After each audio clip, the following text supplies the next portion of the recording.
अति पावन, मधुर सरस अरु अति मन भावन।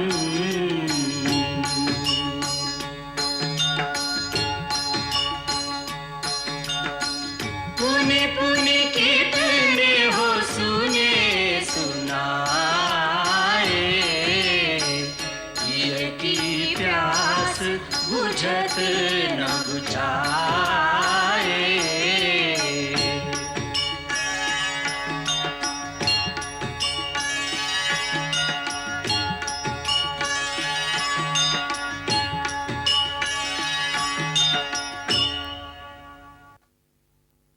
नहीं उर्मी, नहीं। भैया को इस बात का आभास भी नहीं होना चाहिए कि तुम हमारे साथ जाना चाहती हो, तो फिर वो मुझे भी नहीं ले जाएंगे। देखो, मुझे वहां सेवक का धर्म निभाना है। मैं तुम्हारी देखभाल नहीं कर सकूंगा। आप मेरी सेवा करें, उसकी आवश्यकता नहीं। मैं तो इसलिए जाना चाहती हूँ कि मैं आपकी सेवा कर सकूं। जब थककर कुटिया में आएंगे तो चरण सेवा करूंगी। लक्ष्मण जब थककर कुटिया में आएगा तब ना। सुना नहीं माँ का आदेश, दिन भर सेवा करना, रात में जब प्रभु सो जाए तो पहरा देना। तो फिर कुटिया में आने का समय ही कहाँ होगा। इस समय हम दोनों का कर्तव्य सबसे कठिन है। मुझे प्रभु की सेवा करनी है और तुम्हें माता कौशल्या की। हाँ उर्मिला, जिनका पुत्र और बहू दोनों वन को चले जाएंगे, उनकी मन की दशा क्या होगी। उर्मी, केवल तुम ही उन्हें अपनी सेवा और स्नेह से जीवित रख सकती हो, नहीं तो वो 14 वर्ष नहीं जिएंगी। मैं माता कौशल्या को जीवित रखने का उत्तरदायित्व तुम्हें सौंपता हूं। एक और प्रार्थना है, जब हम वन को जाएं तो तुम्हारी आंखों में आंसू ना हो। हाँ, मैं जाते हुए उस छवि को अपने हृदय में अंकित करके ले जाना चाहता हूं, जो 14 वर्ष तक मुझे प्रेरणा देती रहे। मैं देखना चाहता हूं एक वीर, कर्तव्यपरायण उर्मिला का मुस्कुराता हुआ चेहरा। बड़ा कठिन काम बता रहे हैं आप। मैं जानता हूं उर्मिला ने कितना बड़ा बलिदान दिया, इस बात को कोई नहीं जानेगा, परंतु तुम्हारा लक्ष्मण जानेगा। जो आंसू संसार नहीं देख पाएगा, लक्ष्मण उन आंसुओं का सदैव ऋणी रहेगा। उर्मी,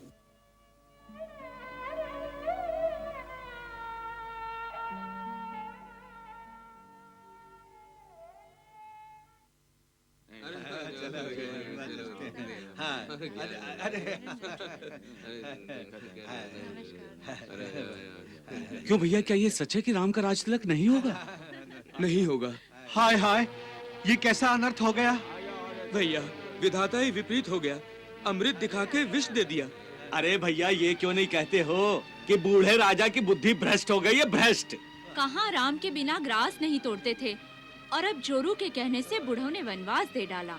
अरे भैया, ये तिरिया चरित्र जो न करा डाले सो थोड़ा है। एक ही रात में सारा उलट पुलट कर डाला। राम को देश निकाला और भरत को राज। हो ना हो, इसमें भरत की भी मिली भगत है। इस कुटिल चालीन माँ के कारण ही उन्हें कलंक लगेगा, वरना राम जी तो उन्हें प्राणों से भी प्यारे थे। अरे भैया, राम तो सभी के प्राणों के प्यारे हैं। अयोध्या के दुलारे राम जब यहाँ नहीं रहेंगे तो फिर कौन रहेगा अयोध्या में। चलो चलते हैं हम लोग राजमहल में। चलो। मैंने सब पता कर लिया है। राम वनवास जाने को बिल्कुल तैयार है, साथ में सीता और लक्ष्मण भी जा रहे हैं। सच? ये रास्ते का पत्थर अपने आप ही दूर हो गया। ये लक्ष्मण ही बड़ा उपद्रवी था।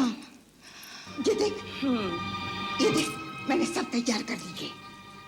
ये क्या है? ये मुनियों के वस्त्र। बेचारे कहाँ ढूंढते फिरेंगे, मैंने सब इकट्ठे कर लिए। ये तो तूने अति उत्तम किया मंथरा। आ गई। ओह, गुरु माता पधारी हैं। धन्य भाग हमारे। रानी के कही, ये क्या अनर्थ कर रही हो? कोने कोने से एक ही स्वर गूंज रहा है कि राम के बिना अयोध्या अयोध्या नहीं रहेगी, विधवा अभागिन के समान हो जाएगी। फिर किस अयोध्या नगरी पर राज कराओगी भरत से? और क्या भरत इस कुटिल अनीति से प्रसन्न होगा? क्यों नहीं होगा, वही तो राज्य करने की योग्य है गुरु माता। जिस टाल पर बैठी हो उसी पर कुठाराघात करके जीवन भर पछताने के सिवाय और कुछ हाथ नहीं आएगा। मेरे हाथ में क्या आएगा और मेरे हाथ से क्या जाएगा, इसका विचार यदि आप ना करें तो उत्तम होगा, अन्यथा मुझे शिष्टाचार की सीमा लांघने पर विवश होना पड़ेगा। अत्याचार की सीमा को पार करने वाली नारी तू क्या शिष्टाचार करेगी? याद रख रानी कैकेयी, संसार में लोग जब जब सौतेरी माँ की क्रूरता का उदाहरण देंगे तब तेरा ही नाम लेंगे। कभी कोई माता पिता अपनी कन्या का नाम कैकेयी नहीं रखेगा। आपने बिल्कुल ठीक कहा गुरु माता, और कोई इस नाम को रख भी नहीं सकता। कैकेयी एक ही हुई है, कैकेयी एक ही रहेगी।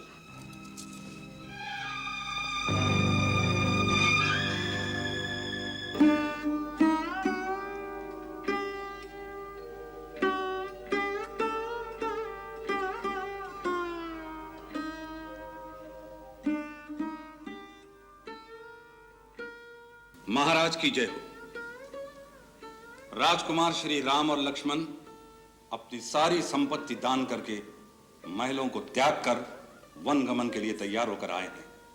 दोनों भाई कुलवधू सीता के साथ द्वार पर खड़े हैं, आपके दर्शन की आज्ञा चाहते हैं। सुमंत्र, उन्हें तुरंत लेकर आओ। जो आज्ञा महाराज।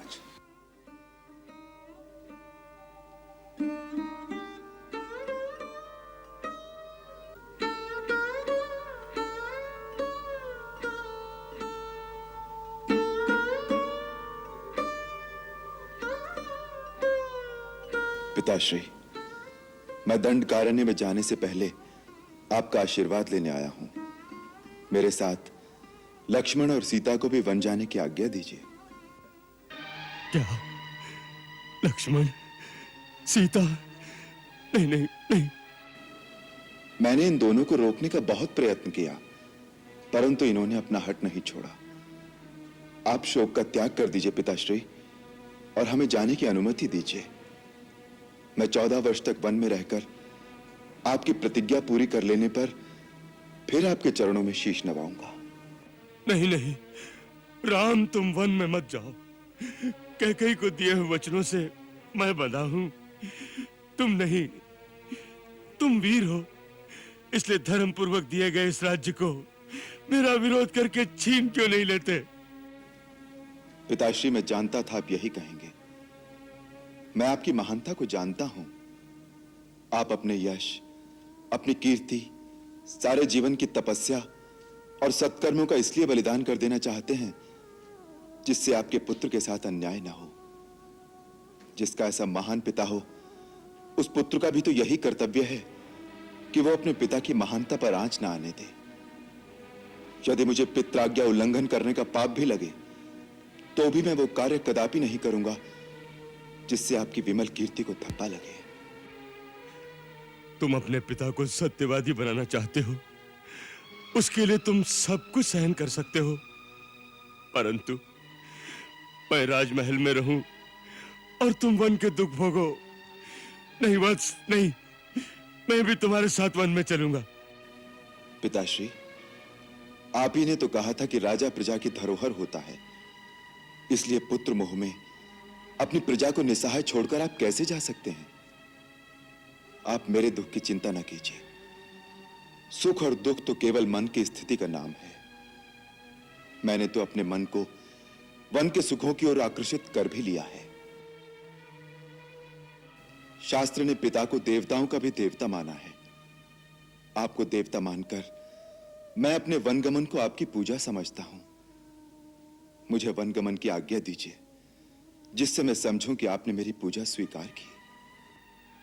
ओह, ये विधि की कैसी घोर विडंबना है। कैसे धर्म संकट में फंस गए दशरथ के प्राण। मैं जी भी नहीं सकता और मर भी नहीं सकता।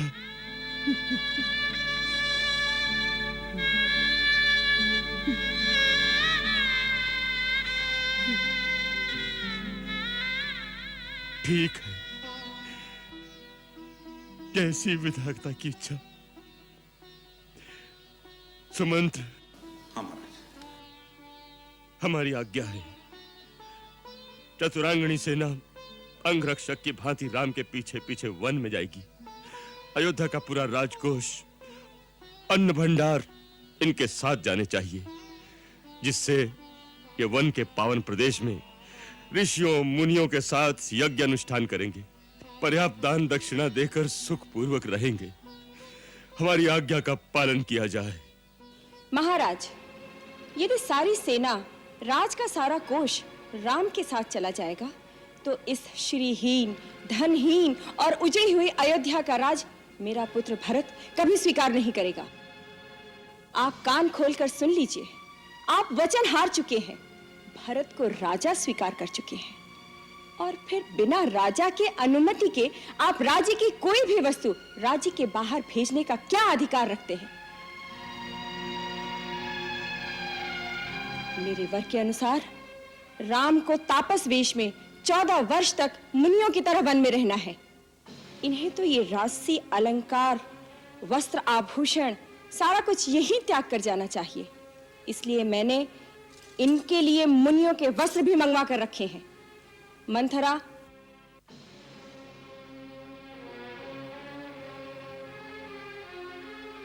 ये राम के लिए। देवी कैकेयी, क्रूरता की भी एक सीमा होती है। तुम्हारा यह आचरण देखकर मेरा भी मन करता है कि मैं अयोध्या और राज को त्याग कर श्री राम के साथ वन में चला जाऊं। तुमने जो अपने पति की दुर्गति कर रखी है, उसके फल स्वरूप न जाने तुम्हें क्या क्या नर्क भोगने पड़ेंगे। परंतु शायद इसमें तुम्हारा दोष न हो, क्योंकि नीम के पत्ते निचोड़ने से शहद नहीं निकलता।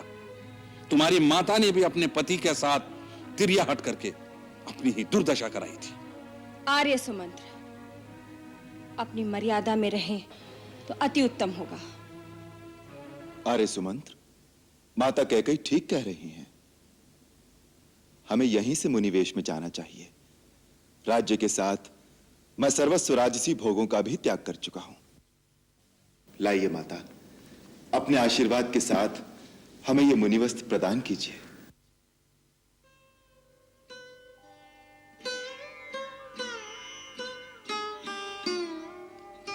ये लक्ष्मण के लिए।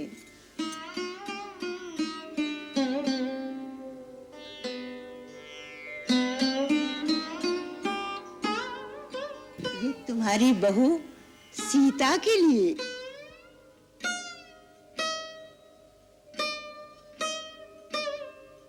ठहरो देवी कैकेयी, तुम्हारे त्रियाहट ने पति के मर्यादा तो नष्ट कर दी, परंतु रघुवंश की मर्यादा तो भंग न करो। सीता तुम्हारी पुत्र वधू है। रघुवंश की शोभा, सूर्यवंश की लाज, उसके उत्तम वस्त्र और आभूषण उतार कर उसे मुनि वस्त्र देते हुए तुम्हारे हाथ नहीं कांपते। तुमने केवल राम के लिए वनवास का वर मांगा था, इसलिए सीता राजकुमारियों की तरह पूरे राजसी ठाट से वन में रहेगी। यह हमारी आज्ञा है। गुरुदेव ठीक कहते हैं। सीता जहां रहेगी, राजरानी की तरह रहेगी। मैंने महाराज जनक को वचन दिया था कि सीता का अयोध्या की महारानी की तरह आदर सत्कार किया जाएगा। सीता पुत्री, तुम वन में भी एक महारानी की भांति ही रहोगी। क्षमा पितृदेव, क्षमा गुरुदेव। आप गुरुजनों से मेरा केवल इतना ही निवेदन है, जिसका पति तपस्वी वेश में रहेगा, उसकी पत्नी राजसी ठाट से जीवन बिताए, क्या उसको शोभा देगा? क्या ये स्त्री धर्म के अनुकूल है? क्या इससे मेरे पिता की शोभा बढ़ेगी या मेरे ससुराल के कुल का यश बढ़ेगा?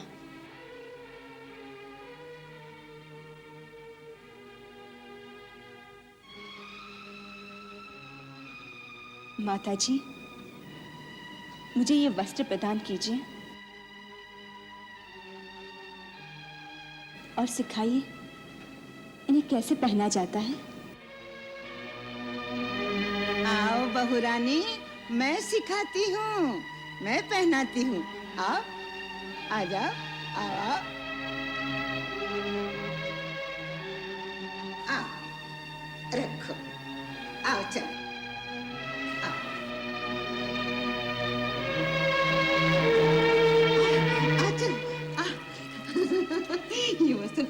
बात पसंद है ना?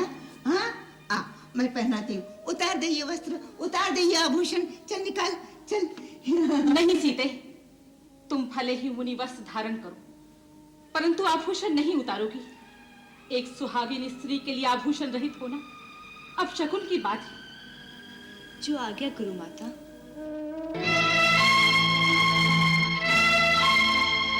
राम के बिना अयोध्या सूनी हो जाएगी, शमशान हो जाएगी। फिर उजली हुई अयोध्या का राज देना अपने भरत को। हम यह अन्याय नहीं होने देंगे। नहीं होने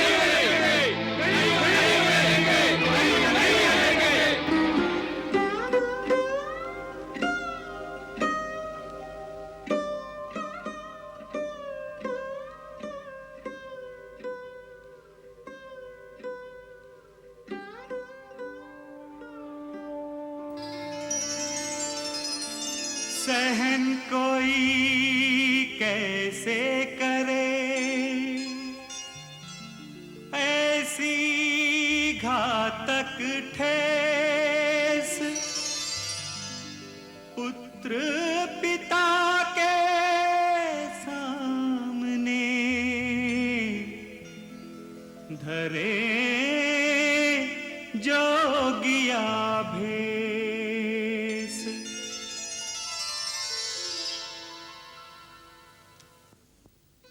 नहीं,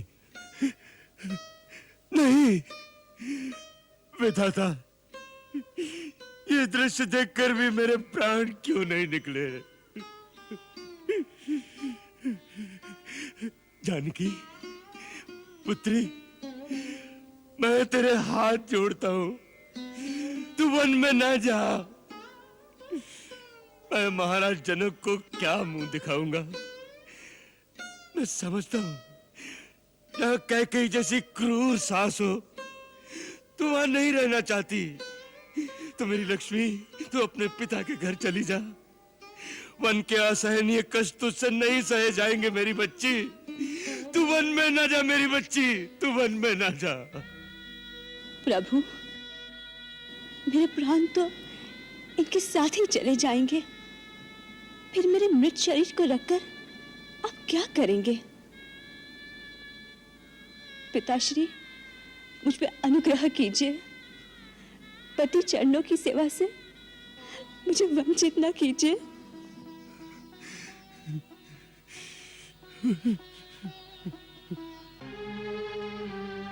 राम, तुम जितना विलंब करोगे तुम्हारे पिताश्री उतने ही विचलित होते चले जाएंगे, इसलिए अधिक विलंब करना उचित नहीं। अब तुम शीघ्र ही वन के लिए प्रस्थान करो। हाँ माता, आप ठीक कहती हैं। मुझे आशीर्वाद दीजिए, जिससे मैं आपके वचन का पालन करके आपको सुख दे सकूं। जीते रहो।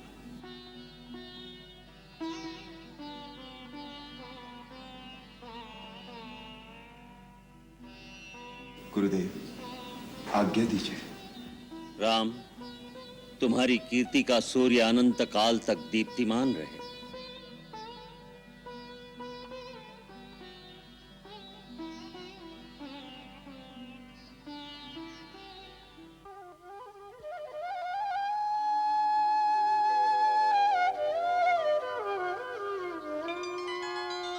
पितृ परमेश्वर, हमें आशीर्वाद देकर विदा कीजिए। आशीर्वाद देने का भी अधिकारी नहीं रहा दशरथ।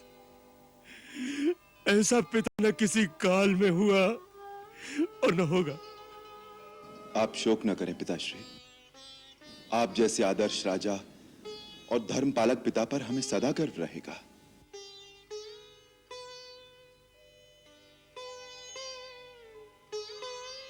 जाने से पहले एक निवेदन है आपके श्री चरणों में। मेरी माता देवी कौशल्या मेरे जाने से बहुत व्यथित हो रही हैं। उन्हें धीरज बंधाइएगा, उनका ध्यान रखिएगा और उन पर अपनी कृपा बनाए रखिएगा।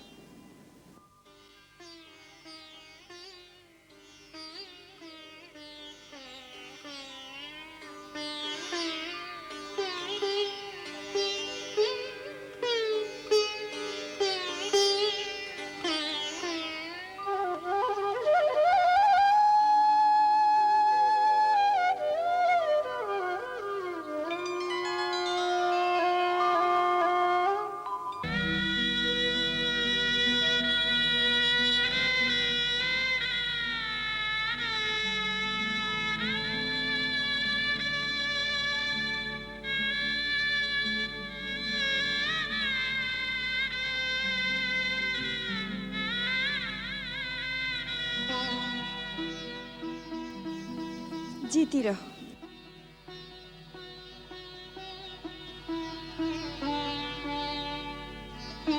सौभाग्यवती भव।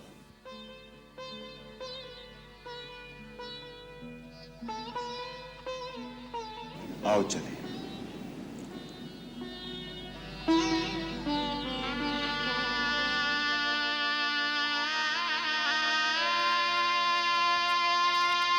सुमंत्र, तुम ही उन्हें रोको। महाराज, यदि ऐसा संभव हो तो मैं आजीवन इनके बदले वन भोगने के लिए तैयार हूं। सुमंत्र, तुम उनके साथ जाओ, उन्हें पैदल मत जाने दो। तुम स्वयं रथ पर लेकर जाओ। थोड़े दिन साथ रहकर जंगल दिखाकर समझा बुझा कर लौटा कर ले आना।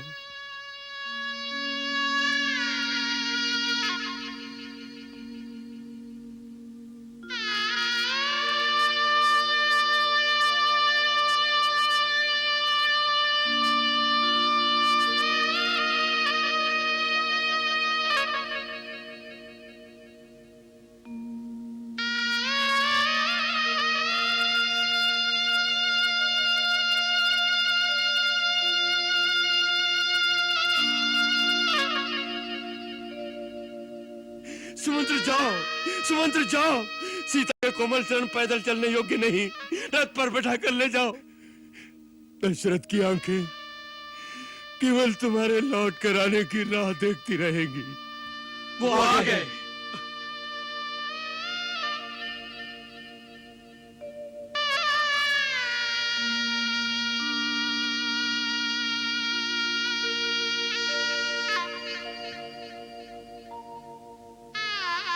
नहीं राम, तुम हम लोगों को छोड़कर मत जाओ। तुम्हारे बिना अयोध्या सूनी हो जाएगी। तुम हमारे राजा हो राम। हाँ राम, हम सभी तुम्हारे साथ हैं। हम विद्रोह करेंगे। हम विद्रोह करेंगे। हम विद्रोह करेंगे। हम विद्रोह करेंगे। हम विद्रोह करेंगे। हम विद्रोह करेंगे। हम विद्रोह करेंगे। किसके विरुद्ध विद्रोह करेंगे आप? एक अन्यायी राजा के विरुद्ध। अपने राजा के विरुद्ध विद्रोह की बात सोचकर भी आप सबको लज्जा आनी चाहिए। जो राजा अपने सत्य के वचन के पालन के लिए अपने पुत्र का बलिदान कर सकता है, ऐसे सत्यव्रती आदर्श राजा पर तो उसकी प्रजा को गर्व होना चाहिए। आपके राजा ने आपको आज तक पुत्र की तरह पाला है। क्या आज आपका यह धर्म नहीं कि पिता की तरह उनका आदर करें? आज वो मन से दुखी हैं। तब आप सबको चाहिए कि पुत्र बनकर उन्हें सांत्वना दें, ना कि उनके विरुद्ध विद्रोह की बात करें। जो मेरे हित में है, उन्हें यह बात अच्छी तरह समझ लेनी चाहिए कि मेरे हितैषी वही हैं जो इस वक्त वही काम करें जिससे मेरे पिता को सुख मिले। अब आप प्रसन्न मन से मुझे विदा कीजिए और मेरे जाने के पश्चात राजा भरत को राज्यभार संभालने में सहयोग दीजिए। यही मेरी आप सबसे विनती है। अरे सुमंत्र, रथ चलाइए।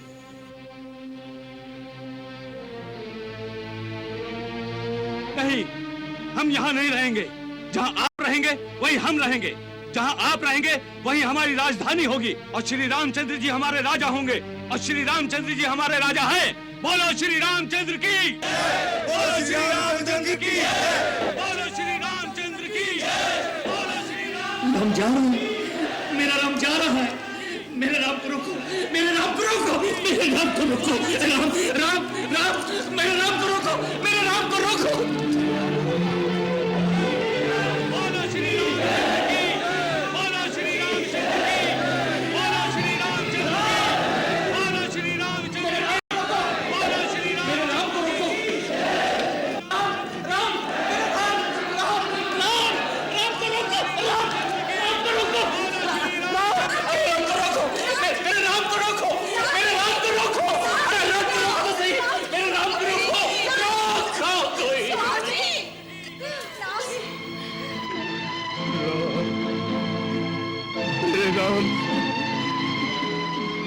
मेरे राम, क्या कर रहे हैं महाराज? हट जाओ, हट जा मेरे राम, हट जा मेरे सामने से।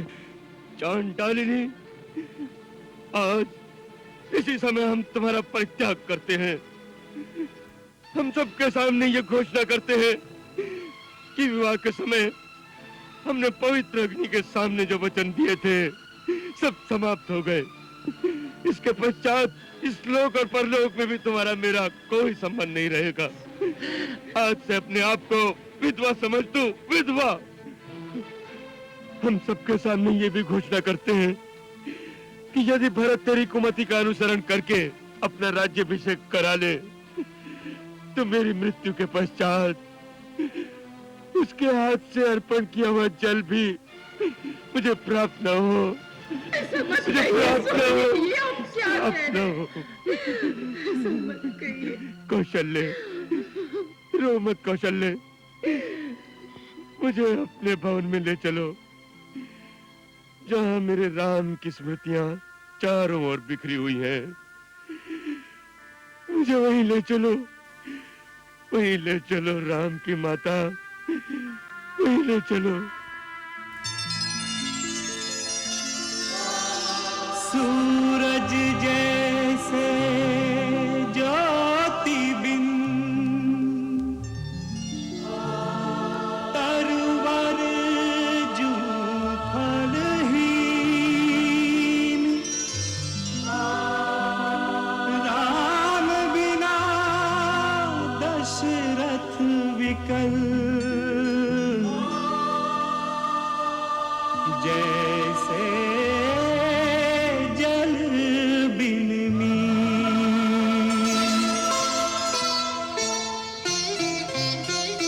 मत जाओ, मत जाओ, मत जाओ, तेरा अयोध्या छोड़ के वन मत जाओ, रुक जाओ, रुक जाओ, रुक जाओ, हे नाथ हमारी विनती मत ठुकराओ।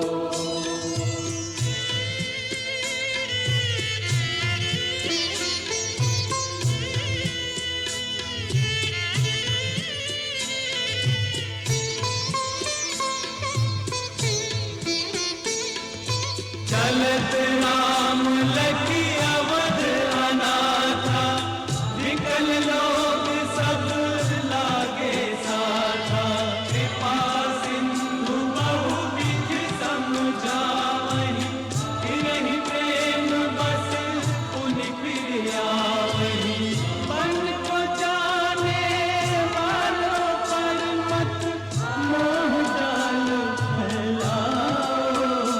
मत जाओ, मत जाओ, मत जाओ, तेरा अयोध्या छोड़ के वन मत जाओ।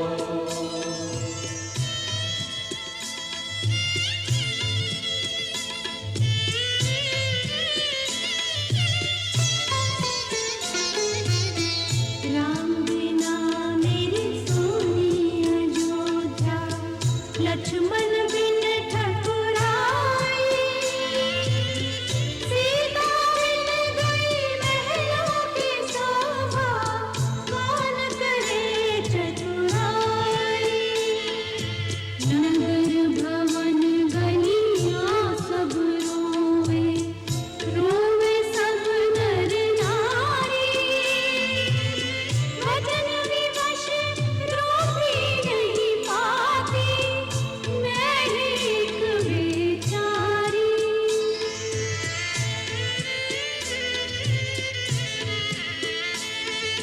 तुम ही जीवन प्राण हमारे, राम तुम ही भगवान हमारे, दया सिंधु अब दीन जनों पर कुछ तो दया दिखाओ। रुक जाओ, रुक जाओ। अरे सुमंत, रथ रोकिए।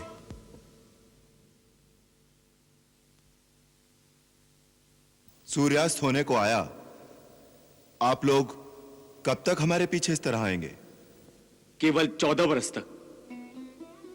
नहीं भाई, यह उचित नहीं है। मेरी प्रार्थना है आप लोग वापस लौट जाइए। हे राम, उचित और अनुचित सोचने का समय बीत चुका है। हम ये दृढ़ निश्चय कर चुके हैं कि आप ही हमारे राजा हैं। आप जहां रहेंगे उस स्थान को हम अपनी राजधानी बनाकर आपकी सेवा में रहेंगे, बस। हम आपको कोई दुख नहीं देंगे। जितना हो सकेगा हम अपने राजा राम और रानी सीता को सुख पहुंचाने का प्रयत्न करेंगे। क्या यह भी अनुचित है? हां, है। क्योंकि इससे माता कैकेयी की भावनाओं को ठेस पहुंचेगी। वो मुझे अयोध्या वासियों को भड़काने का अपराधी भी मान सकती हैं। यदि आप लोगों की देखा देखी और लोग भी अयोध्या छोड़कर आ गए तो भरत क्या सोचेगा? सोचने दीजिए, उसकी हमें कोई चिंता नहीं राम।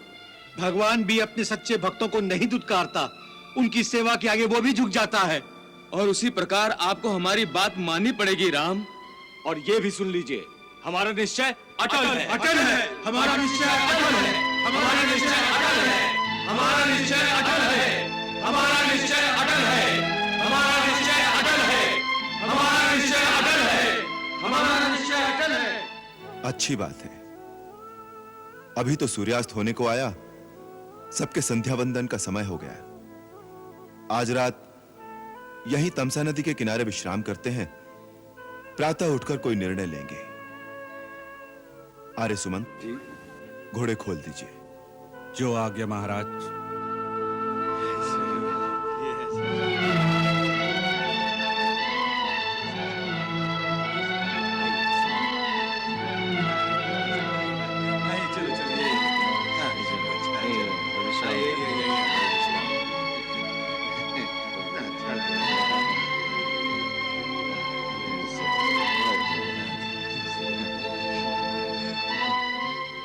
मंगल भवन अमंगल हारी, प्रभु सुदशरथ अजिर बिहारी।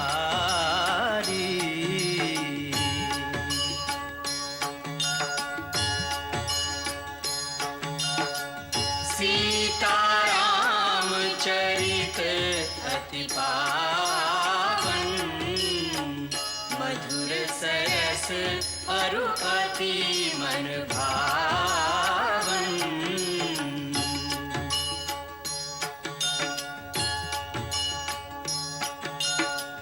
पुनि पुनि